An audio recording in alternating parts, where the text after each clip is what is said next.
Hello everyone! Welcome to our vlog number 3 unboxing series, A Day in Our Married Life.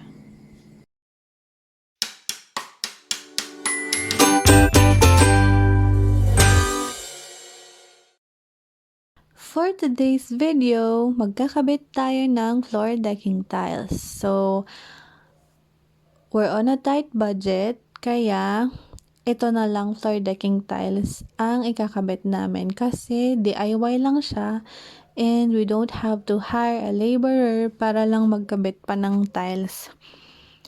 And I got this from a Shopee store for 57 pesos each. So, itong kinuha ko is 50 pieces na siya. Kulang pa nga kasi nga rough finish lang itong floor namin. So, balak kasi namin talagang magpa-tiles pero wala pang budget. A quick story, we are a family of 3 and ito si Mister. So, pasintabi na at wala siyang damit guys. Pasensya na po. Through these vlogs, I wanted to capture and save our moments. So, hindi naman siya daily vlog. So, yung mga I think is important and worth sharing. And kapag may time lang din talaga akong mag-video and mag-voice over. So, I hope you watch guys and thank you for always supporting.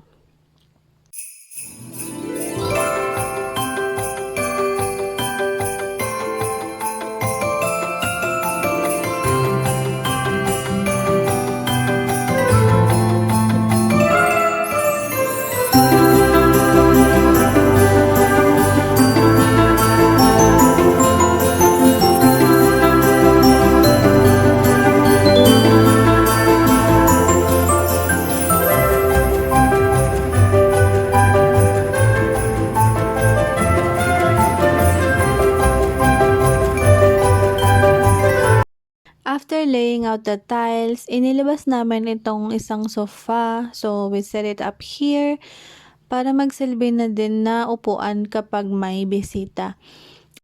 And then, lastly, nagkabit na din kami ng Christmas lights para naman magkaroon ng Christmas vibes dito sa may labas ng bahay. 12 meters lang pala to. Nakuha ko din sa Shopee.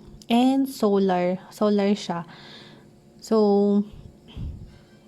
and ito na yung itsura niya kapag gabi. So, mas maganda sana kung mas madami. Pero, pansamantala, ito na muna. Kasi, for the coming months or years naman is madadagdagan naman yung decors for Christmas. Yun lang guys. Have a nice day. Thank you for watching.